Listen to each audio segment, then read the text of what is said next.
my dear subscriber and viewers, welcome back to my channel. இன்னைக்கு நம்ம இந்த வீடியோல என்ன பார்க்க போறோம் அப்படினா borderlining conditions. borderlining condition தான் என்ன பண்ணனும்ன்றத பார்க்க போறோம். சோ இதுக்கு முன்னாடி இருக்கிற வீடியோஸ்ல 12 வீடியோஸ் நம்மளோட Icd-10-cm conventions உடைய பேசிக் தான். சோ அதுல ஏதாவது டவுட் இருந்துச்சுனா கேளுங்க. அந்த வீடியோ பார்த்துட்டு வந்தா தான் உங்களுக்கு பேசிக் வந்து ஸ்ட்ராங் ஆகும். ஓகே. ஸோ என்னுடைய கோர்சஸ்லாம் அவைலபிளாக இருக்குது. 1 day கோர்ஸ் இருக்குது, 3 hours கோர்ஸ் இருக்குது, சிபிசி கோர்ஸ் இருக்குது, சிபிடி கோர்ஸ் இருக்குது. மெட்டீரியல்ஸ் எல்லாமே அவைலபிளாக இருக்குது. சிபிசிக்கு தேவையான மெட்டீரியல்ஸ். அதிலிருந்து 90% கொஷின்ஸ் வந்து வந்துடும். நீங்கள் ஈஸியாக பாஸ் ஆகிறதுக்கு வாய்ப்பு இருக்கும். ஓகே. ஸோ மெட்டீரியல்ஸ் வேணும்னாலும் இதுலேருந்து கலெக்ட் பண்ணிக்கோங்க. borderlining டிசீஸ்ன்றது டயக்னோசிஸ் ரொம்ப சின்ன பாயிண்ட் தான். ஜஸ்ட் 1 minute தான் இதை டைம் ஸ்பெண்ட் பண்ண போகிறீங்க. ஓகே. இதுக்கு முன்னாடி என்னோட சேனலை சப்ஸ்கிரைப் பண்ணாமல் இருக்கிறவங்க ப்ளீஸ் சேனலை சப்ஸ்கிரைப் பண்ணிவிட்டு பக்கத்தில் இருக்கிற பெல் பட்டனை ப்ரெஸ் பண்ணிங்கன்னா செலக்ட் ஆல்னு கொடுங்க. என்னோட ஃபியூச்சர்ஸ் வீடியோஸ் எல்லாமே உங்களுக்கு நோட்டிஃபிகேஷனாக வரும். Okay. borderlining condition. If the provider documents borderlining, ஒரு பர்டிகுலர் கண்டிஷனுக்கு borderlining அப்படின்னு ப்ரொவைடர் டாக்குமெண்ட் பண்ணிட்டாக்கா அந்த டிஸ்சார்ஜ் பண்ணும்போது டயக்னோசிஸ் கோடட் as confirmed.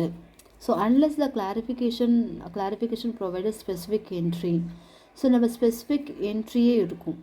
டயபெட்டிக்னு போனீங்கன்னா அதுக்கு கீழே borderlining இருந்துச்சுன்னா borderliningனே கோடு இருக்கும். ஸோ ஒரு பர்டிகுலர் ஒரு செட் ஆஃப் கோட்ஸ் மட்டும் இண்டெக்ஸ் பேஜ்லேயே சப்டர்ம்லேயே borderliningனு இருக்கும். Okay.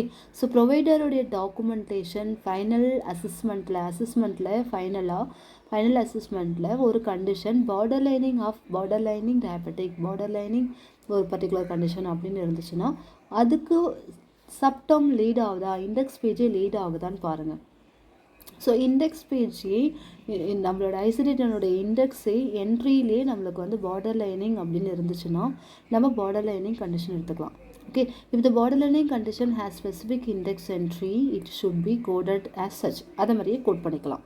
since borderlining condition are not uncertain diagnosis, no distinctions in the made between the settings of inpatient-ஆ இல்லை அவுட்பேஷண்ட்ஸா அப்படின்னு நம்ம பார்க்கணும்னு அவசியம் கிடையாது.